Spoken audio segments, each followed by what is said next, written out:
네, 여러분 안녕하십니까? 김지태 선생이고요. 오늘 2022년 개강 오리엔테이션 겸 경제학 수업 진행하도록 하겠습니다. 먼저 전공사회가 어떻게 생겼고 우리 지스쿨의 어떤 커리큘럼 일정도 한번 소개를 하면서 따라와 보시면 전체적으로 이게 어느 이론 완성반 이게 연결이 되어 있기 때문에 대부분 같이 연결시켜 주시면 이제 제가 지스쿨에서 4년 차인데요.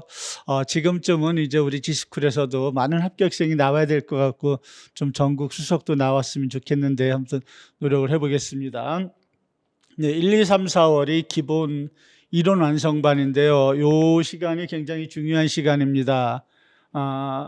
출제를 보면 대부분 제가 기출문제 분석을 해보면 우리 책에서 교재에서 빠지는 부분은 거의 없어요. 정말 거의 특히 이제 법학개론 같은 경우는 제 전공 과목이어서 그런지 몰라도 우리 책을 그대로 시험을 출제하는 걸 볼 수 있어요. 그래서 이 기본 이론 완성반이 시간 수도 굉장히 많고 6시간씩 해서 4개월이니까 요때에 이론을 완성시킨 상태에서 이제 기출문제, 문제은행, 올해 특징은 문제은행을 3개월로 좀 늘려놨습니다. 이 부분에서 우리가 기본 이론을 아는 거하고 이것을 응용해서 또 내 거로 만드는 건 좀 다르더라고요. 그래서 우리 학생들로 하여금 문제은행에서 굉장히 좀 폭넓게 깊이 있고 폭넓게 하기 위해서 문제은행, 그 다음엔 실전 파이널, 올해 실전 파이널에서 몇 문제 났죠. 이렇게 해서 완성시키면 될 것 같습니다. 제 이름은 김지태 선생이고요. 고대 행정학과를 나왔습니다. 제가 나올 때는 고대 법대였고요. 제가 고대 행정학과 자랑 좀 할까 6등으로 들어가서 나왔습니다. 장학생으로 들어갔었는데요. 고시 공부하다가 제 임용으로 나와서 좀 후발주자입니다. 제가 임용시장이 있는지 너무 늦게 알았어요. 한 5년 전쯤에 옆에서 이제 우리 지스쿨은 아니었고요. 그때 제가 좀 이력서를 냈더니 붙어서 했는데 제 고시 과목하고 딱 맞아가지고 이제 그때부터 임용을 시작했습니다. 지금 노량진에서 임용 과목은 새 학원에서 이제 3파전입니다. 그럼 제가 제일 후발주자입니다. 후발주자. 웬만한 문제 전부 다 있습니다. 제가 이거 장담합니다. 출제 경향이 한 2, 3년 전부터 출제 경향이 약간 바뀌어서 이제 올해 보면 약간 고착화됐다, 정착이 됐다라고 당분간 이 트렌드가 계속 갈 거라고 보여집니다. 이제 거의 이제 정착한 느낌이고요. 경제학, 정치학, 법학에서 40점, 올해는 12점, 16점. 그리고 이제 내용에는 이쪽에 내용이 조금 들어와 있어요. 이쪽 내용이 들어와 있으니까. 또 하나 특징은 사회문화와 사회과 교육론이 배점이 높아졌는데요. 이 사회문화가 사회과 교육론처럼 출제가 되고 있어요. 그래서 사회문화와 사회과 교육론은 굉장히 고등학교 내신 시험 보듯이 굉장히 미시적으로 아주 현미경처럼 들여다볼 필요가 있고, 위에 세 과목은 흐름, 응용이 되면 못 맞춥니다. 그래서 흐름이 굉장히 중요하다. 그러면 이것은 우리가 수업을 들으면서 여러분이 지금 이제 웬만하면 지금 코로나 때문에 인강이 거의 대부분이 인강인데요. 될 수 있으면 근교의 서울권이나 경기권이면 직강을 들어서, 왜냐하면 우리 직강생들하고 저하고 할 게 좀 있거든요. 할 게 좀 있어서 직강생들로 들어오시면 좋을 것 같습니다. 네, 학원에서 좀 오시면 또 좋을 것 같고요. 그러면 어떻게 공부할 것이냐입니다. 이제 이게 제가 지금 이제 올해 경제학입니다. 경제학인데, 여러분이 보는, 보통 이제 여러분이 보는 이 책을 봤을 때 하고 수업을 들으면서 완성시키는 교재는 전혀 다릅니다, 여러분. 그걸 좀 아셔야 돼요. 그래서 교재가 쉽게 쓰여져 있다고 생각할 수 있어요. 왜냐하면 혼자도 읽어서 알 수 있게 되게 요점 정리를 해버리면 이게 응용이 되면 절대 맞추기가 어렵기 때문에 저는 원본 그대로 소개를 해놨습니다.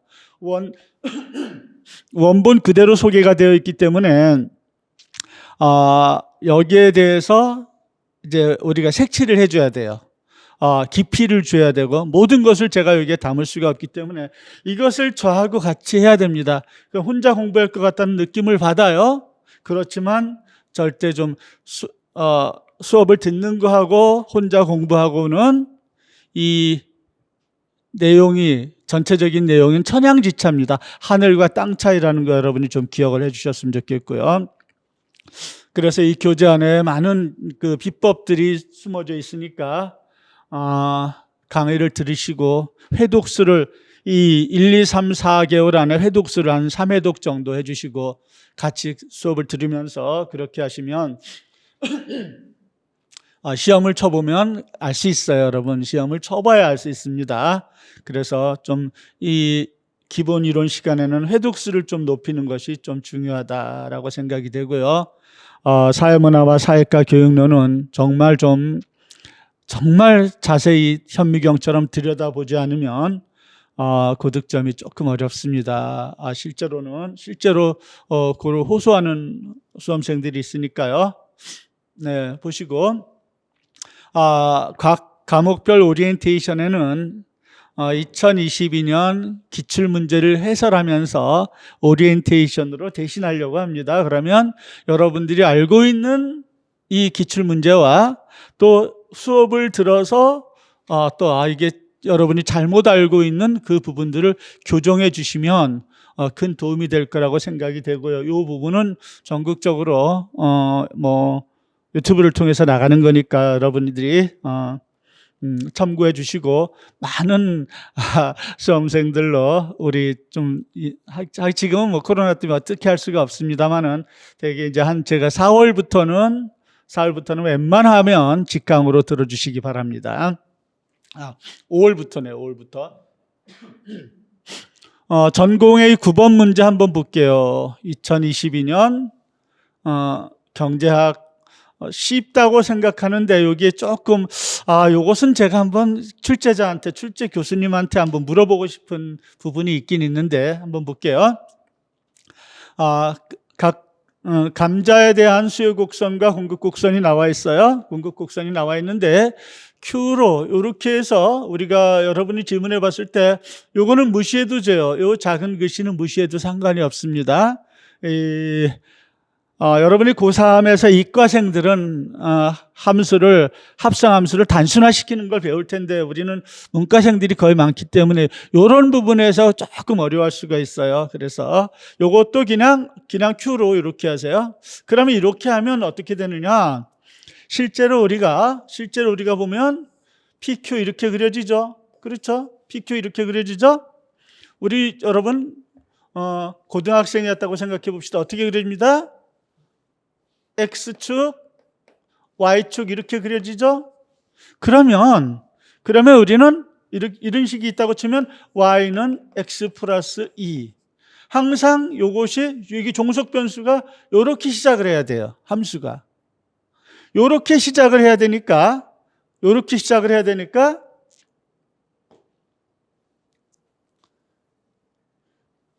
우리는 PQ축을 사용할 거든. 그러면 어때요?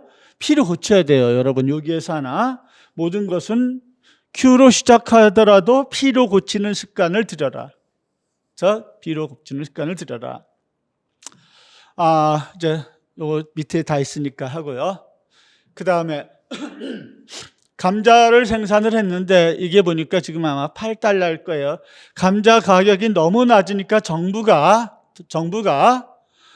균형 가격보다 높은 수준에서 $10 유지하는 정책, 이렇게 이것을 농산물 가격 하한제 이렇게 부릅니다. 농산물 가격 하한제. 상한제가 아니라 하한제예요. 하한제. 이거 이거 이하로는 안 된다, 거래가. 이거 이하로는, 이거 이상 받아라, 이런 뜻이거든요. 자, 됐고요.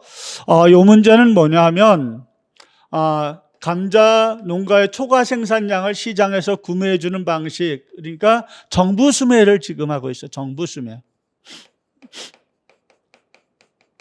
자, 이건 이런 거거든요. 이건 이런 거예요. 원래 어떤 거냐 하면, 수요 곡선과 공급 곡선에서 이 감자가 8달러다 그러면 8달러를 요만큼 생산해서 요만큼 다 팔리는 거예요. 그러면 농산물 가격 하한제를 실시하면 어떻게 되느냐? 이게 10달러에서 하한제를 실시하면 실제로는 시장에서 비싸졌으니까 소비자들이 덜 사니까 요만큼밖에 안 팔려. 그런데 생산은 이만큼 했어요. 이만큼 초과 생산이 돼 있어요. 그러면 원래라면, 이 문제는 원래라면 이게 없어야 되는데 이제 정부가 수매를 한다라고 하는 얘기니까 농부는 이만큼 생산을 해서 소비자한테 이만큼 팔고 정부한테 이만큼 팔아서 다 팔았어요. 요 문제가 지금 키워드 핵심입니다. 요게 핵심이에요. 그래서 이 문제는 조금 틀렸을 가능성도 있어요. 이제 한번 봅시다. 문제는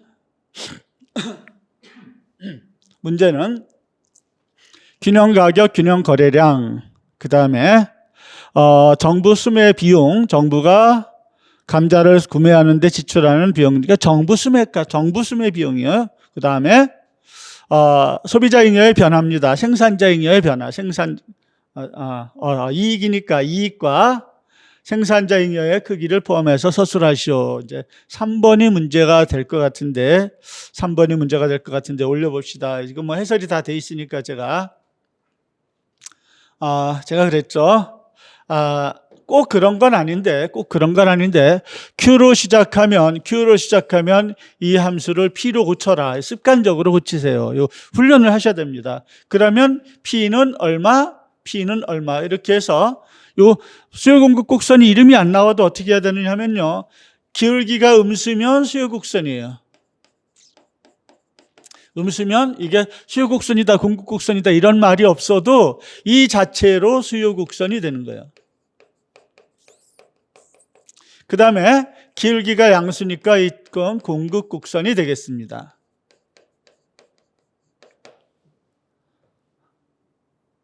이 만나는 점에서 되니까 3Q는 18에서 3Q는 18 해서 Q는 6이고 Q는 6을 갖다 대입을 하니까 P는 8이 되겠습니다.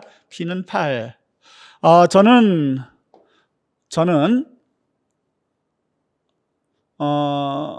고등학교 때부터 식이 나오면 그대로 여러분 요것을 그림을 그려주시는 게 굉장히 좋아요. 그림을 그려주는 것이 좋습니다. 요거는 어떻게 되십니까? P는 Q 플러스 이 공급 곡선이고 요것은 P는 20 마이너스 2Q의 수요 곡선입니다. 정확하게 시험 보다가 임용의 장점은 뭐예요? 시간이 굉장히 많습니다.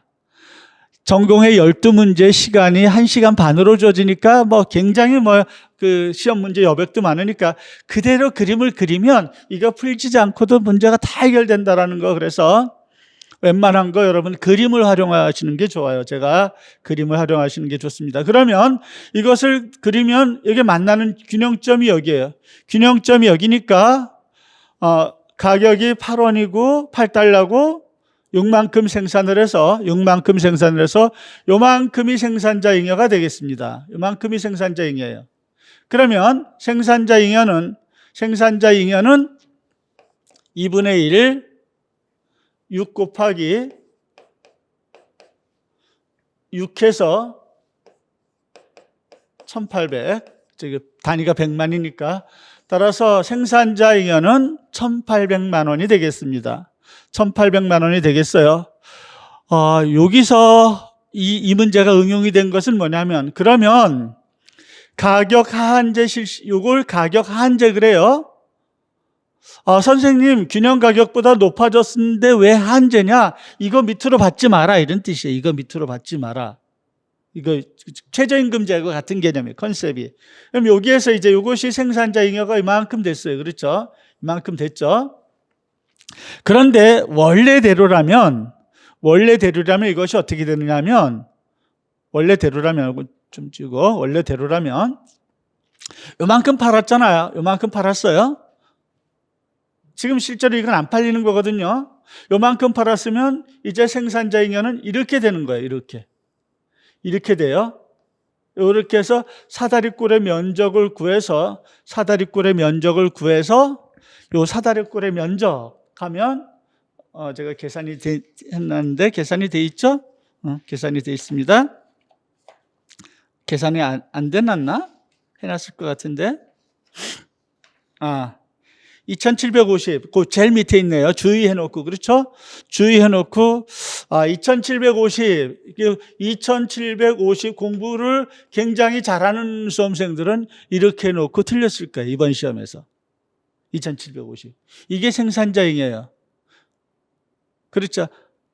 제가 요건 한번 교육부에 한번 물어보고 싶어요. 왜 교수가, 물론 뭐 그런 교수는 없겠지만, 우리가 보통 이렇게 합니다. 지금 임용시장에서 이렇게 하는 거예요. 그런데 문제는 뭐냐? 문제는 농부 입장에서 보면 이만큼은 소비자가 사갔고 정부가 이만큼을 사갔죠. 정부 구매를 했으니까. 정부 구매가. 정부 구매는 얼마요? 남아있는 양이 5에서 8까지 300만큼을 10달러에 사갔어요. 10달러에. 그러니까 300 곱하기 10이니까 해서 10이니까 이게 3,000이 됩니다. 3,000.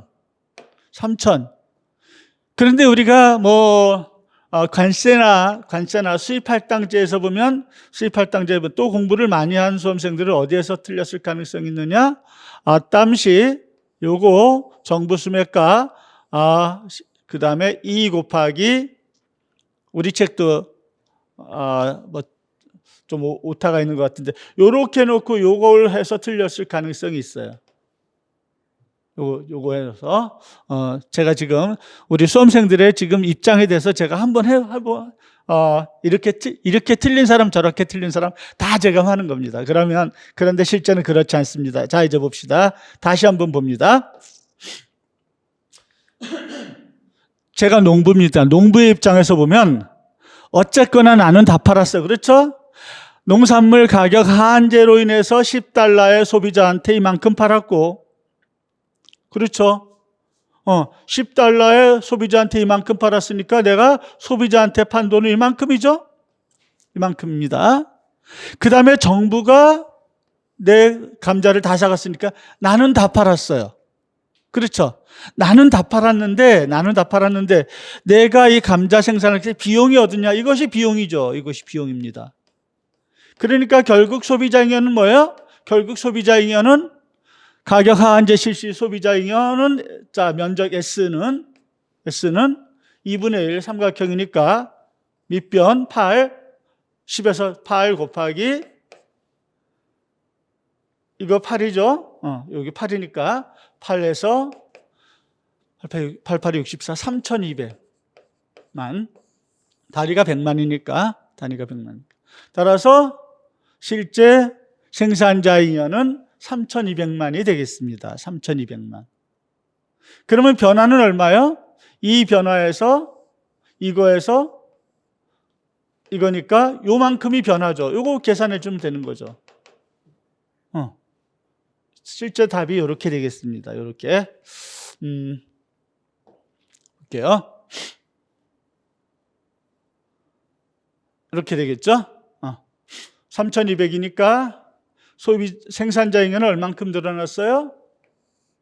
1,400 늘어났겠죠? 1,400만큼 생산자잉여가 증가했다라는 걸 알 수 있습니다. 자, 증가했다라는 걸 알 수 있어요. 이렇게 해서 틀리신 분들 있을 거예요. 분명 공부 아주 굉장히 많이 하신 분들이 이렇게 해서 틀렸을 거예요. 이렇게 해서 틀렸을 거다. 네. 이건 뭐 우리 수험생들은 이거 거의 뭐 틀릴 수가 없습니다. 틀릴 수가 없어요. 그 다음에 또 여기에서 하나 더 추가적으로 여러분, 그러면 이윤하고, 기업의 이윤하고, 이윤은 TR-TC죠. 이윤하고, 생산자 잉여하고는 과연 어떤 관계가 있을까?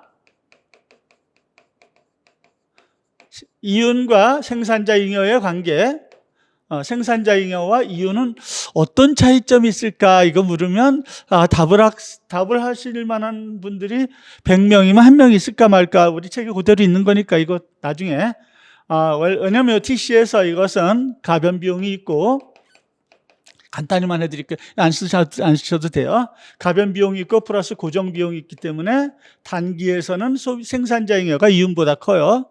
그러나 장기에 가면 모두 가변 비용이니까 장기에 가면 이윤과 생산자 잉여는 같으니까 이렇게 차이점을, 간단한 건데 두세 줄인데 이것도 우리가 조금 출제가 되면 굉장히 수험생들이 힘들 그런 문제가 되겠습니다. 이제 경제학이 몇 문제 출제가 이거 이렇게 하면 제가 좀 고생을 하는데 몇 문제 출제가 안 되지만 공부를 좀 잘못하면요 경제학에서 다 발목이 잡혀요. 경제학에서 다 발목이 잡히니까 좀 조심해 주시기 바랍니다. 그 다음에 이것도 우리 수험생들은 거의 다 맞췄을 거라고 보여지는데 독점 기업이 나왔습니다. 독점 기업이 나왔고요. 독점 기업, 시장 지배력이 있는 기업을 우리가 독점 기업 이렇게 얘기합니다. 그러니까 시장이 하나일 때 독점 기업 그래요. 비용 함수가 나와 있고요. 시장 수요 곡선이 이렇게 나왔습니다. 시장 수요 곡선이 나오면 같이 뒤에 숨어 있는 게 뭐냐면 MR 곡선이 같이 숨어 있어요. 수요 곡선이 나오면 MR 곡선도 같이 주어져 있다라고 생각을 하세요. 간단히만 할게요. MR 곡선은 어떻게 주어져 있냐면 절편이 같고 기울기가 2배. 나중에 다 할 거예요. 그러면 하는 김에 좀 더 할게요. 뭐라고 했어요? TR은 P 곱하기 Q죠. TR은 총수입은 P 곱하기 Q입니다. 사과 한 상자에 5만 원인데 김지태라는 농부가 100상자를 수입을 했어요. 그러면 사과 농사를 해서 제가 받아들이는 소득, 총수입은 뭡니까? 총수입은 시장 가격 곱하기 수량. 맞죠? 그렇죠?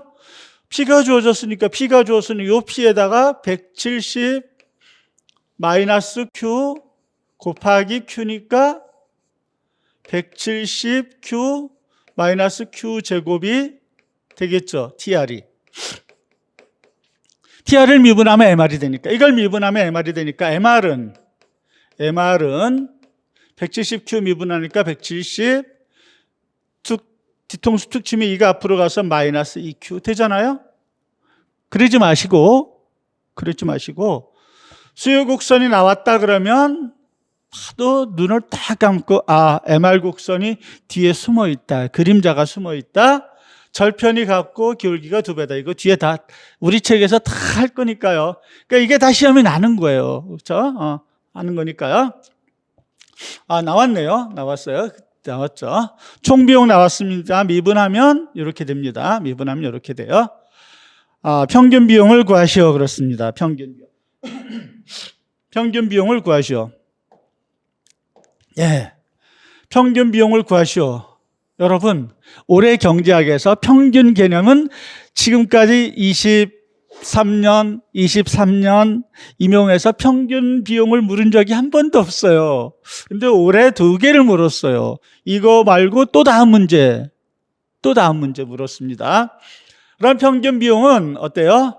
총 비용을 Q로 나눠주는 거니까, 총 비용을 Q로 나눠주는 거니까 TC가 50Q 플러스 Q 제곱이니까 평균 비용, 에버리지 코스트는 Q로 나눠주는 거, 이걸 Q로 나눠주는 거니까 약분해서 50 플러스 Q.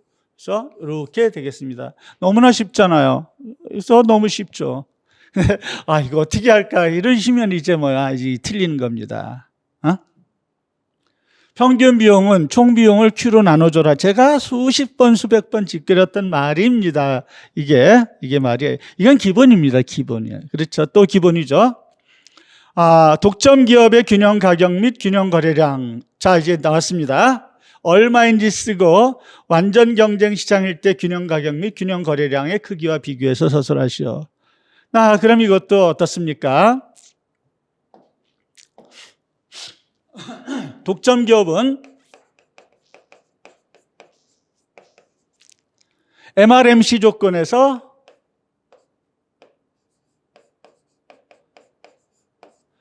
MRMC가 성립할 때 이윤 극대화가 됩니다. 이윤 극대화가 돼요. 완전 경쟁하에서는 PMC 조건에서 이윤 극대화가 성립합니다. 이것도 엄청나게 많이 하는 거죠, 우리가. 요 조건이니까 되고, 그 다음에 후생 손실 보고요. 지금 갈게요. 이것도 제가 일부러 제가 정확하게 자를 대고 그 식을 제가 수요곡선 주어졌죠? 그다음에 MR곡선 이것도 주어졌죠? 그쵸?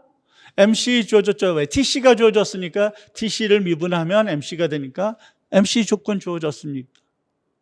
그 다음에 AC 제가 구했죠. 이건 다 제가 해놨어요. 그러면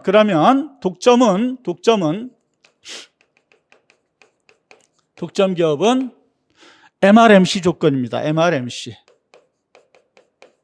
그럼 MRMC가 만나는 점, 요 점이 독점 기업에, 그러면 요거 좀 조심해야 돼요. 요 조건에서 뭐가 되냐면 수량이 결정이 돼요. 수량이 결정이. 좀 이중적이에요. 독점은 이중적입니다. 수량이 MRMC에서 수량을 그러면 독점 기업이 나는 30개를 생산하겠다. 30개를 생산하겠다.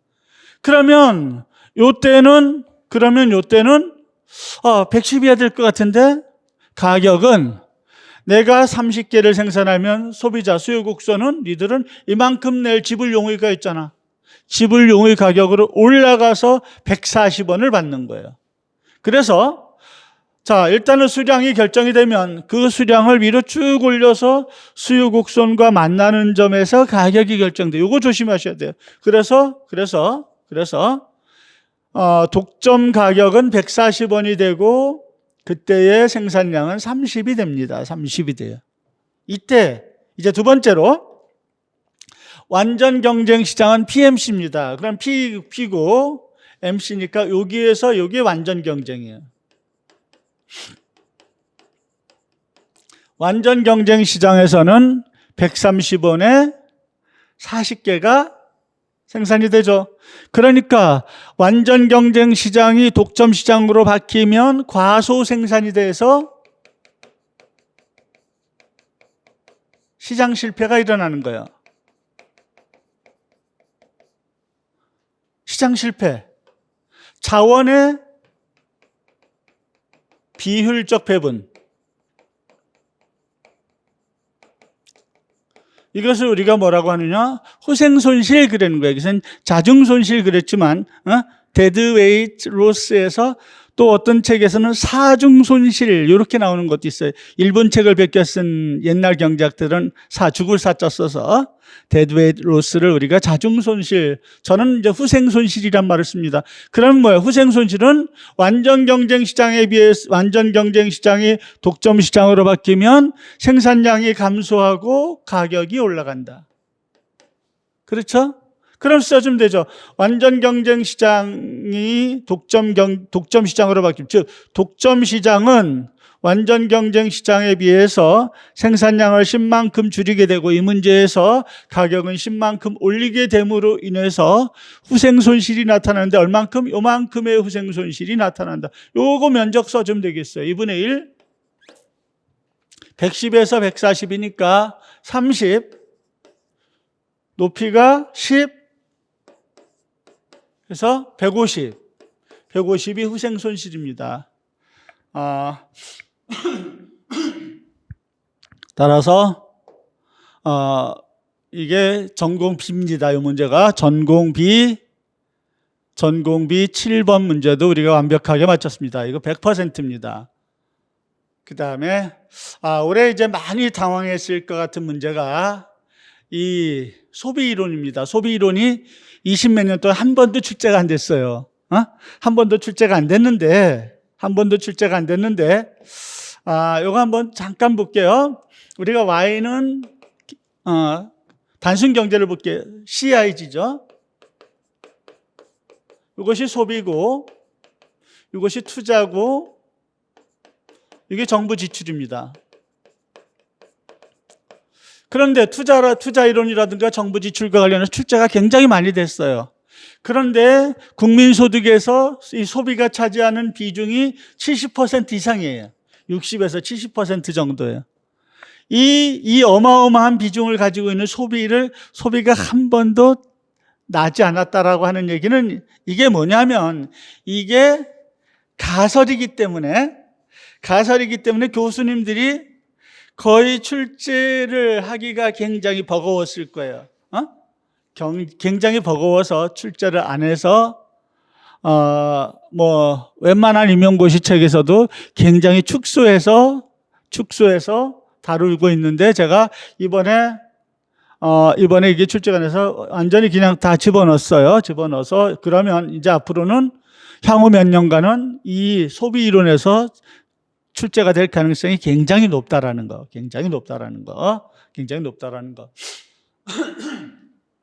자, 이제 소비 이론의 하나인 뭐가 나왔고요. 소비 이론. 쭉 나와서 한번 볼게요.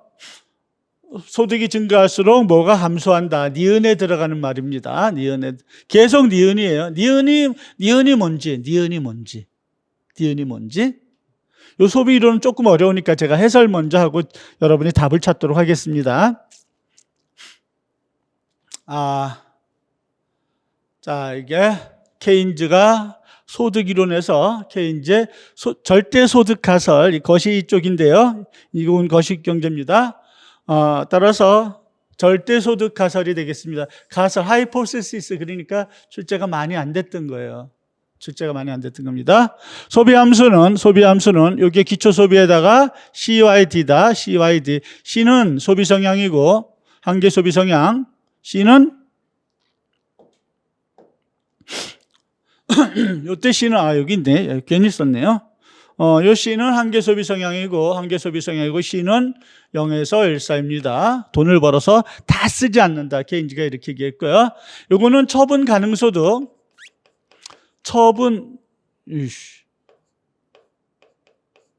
가능 소득.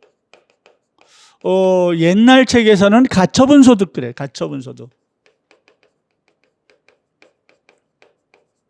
내 월급에서 세금을 제한 거예요.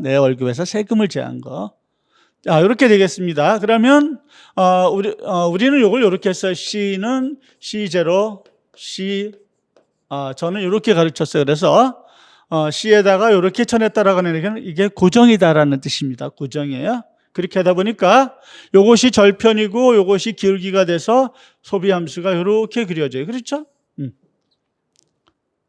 한계 소비 성향, 요것이 기울기가 돼서 이렇게 됩니다. 그런데 평균 소비 성향은 어떻게 되느냐? 평균 소비 성향은 원점과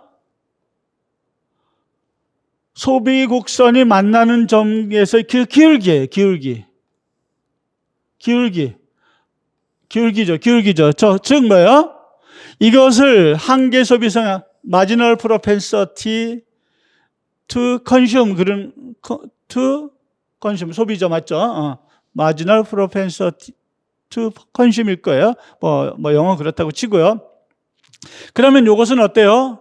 미분을 하면 요거 어떤 숫자니까 0이고 요거 해서 C만 되니까 기울기가 C야.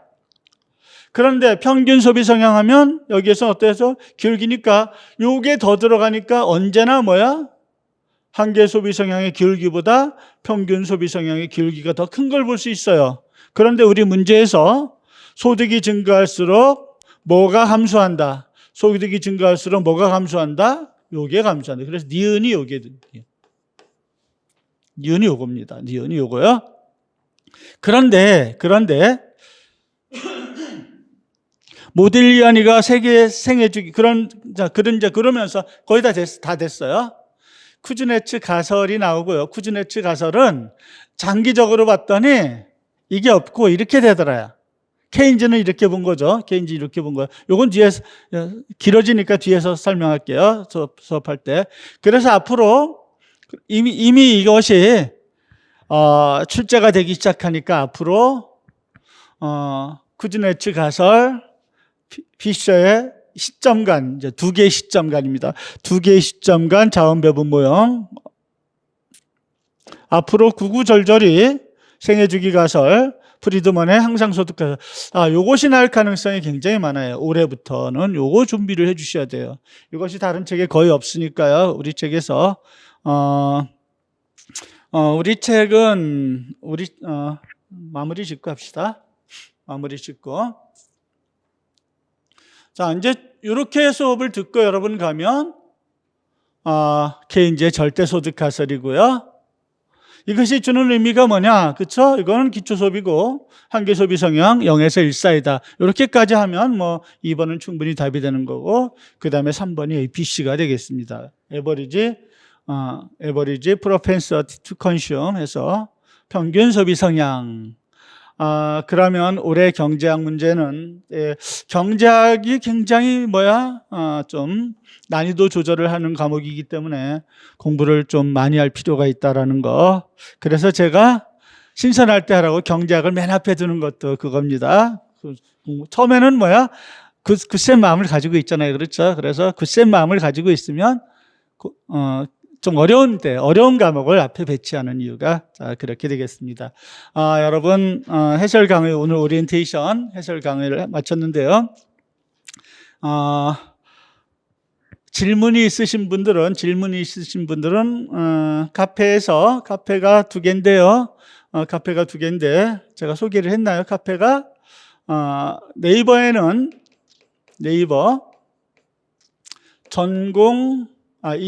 임용단기,